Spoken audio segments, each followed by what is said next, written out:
మీరు వేదంలో చేసిన అనుష్కకి, ఇప్పుడు చేసిన అనుష్కకి మధ్యలో చాలా సినిమాలు వచ్చాయి. చాలా రకాలుగా క్యారెక్టర్స్ అవన్నీ పోర్ట్రేట్ అయ్యాయి. ఇప్పుడు ఆమె బిహేవియర్ కానీ యాజ్ ఇట్ ఈస్గా ఉంటుంది. మీకు అప్పటికి ఇప్పటికీ ఆమెలో పెద్ద చేంజెస్ ఉండే ఇదేముండదు. అంటే బిహేవియర్ వైజ్. ఈ యాక్షన్ ఎపిసోడ్స్ మీరు అనుకున్న విధంగా ఉన్నాయా? తనని కొద్దిగా ఇబ్బంది పెట్టిన సిచ్యువేషన్లు అన్ని ఫైట్స్ సొంతంగా చేసుకుంటుందండి.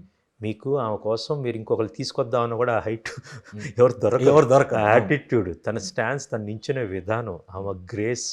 ఓకే, ఈ సినిమాలో అందరు అడుగుతారండి, నేను ఒక యాక్షన్ మాత్రమే, మనం యాక్షన్ అంటామండి, కానీ మాటకి మధ్యలో చిన్న నిశ్శబ్దం ఉంటుందండి. ఆ నిశ్శబ్దంలో తన కళ్ళతో తన కొంచెం, అది మీరు సినిమా గమనించండి, ఆ మాటల మధ్య నిశ్శబ్దంలో అనుష్క కళ్ళని చూడండి అండి బేసికల్గా, అది ఎంత పవర్ఫుల్గా చేసిందో.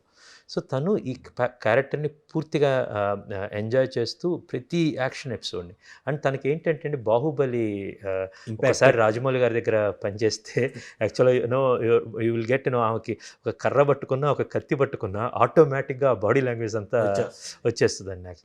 సో అప్పుడు సరోజగా నాకు తెలిసిన ఒక యాక్టర్ కన్నా తను 10 ఇంకా మంచి యాక్టర్ అయిందండి. అండ్ అపార్ట్ ఫ్రమ్ దట్ అనేకమైన స్కిల్స్ తను అడాప్ట్ చేసుకుంది. Apart from that super stardom అండి. అప్పటికి చాలా పెద్ద స్టార్డమ్, 15 ఏళ్ల క్రితం ఇప్పటికి చాలా పెద్ద స్టార్డమ్. ఇవన్నీ ఈ సినిమాకి కలిసి వచ్చినాయండి.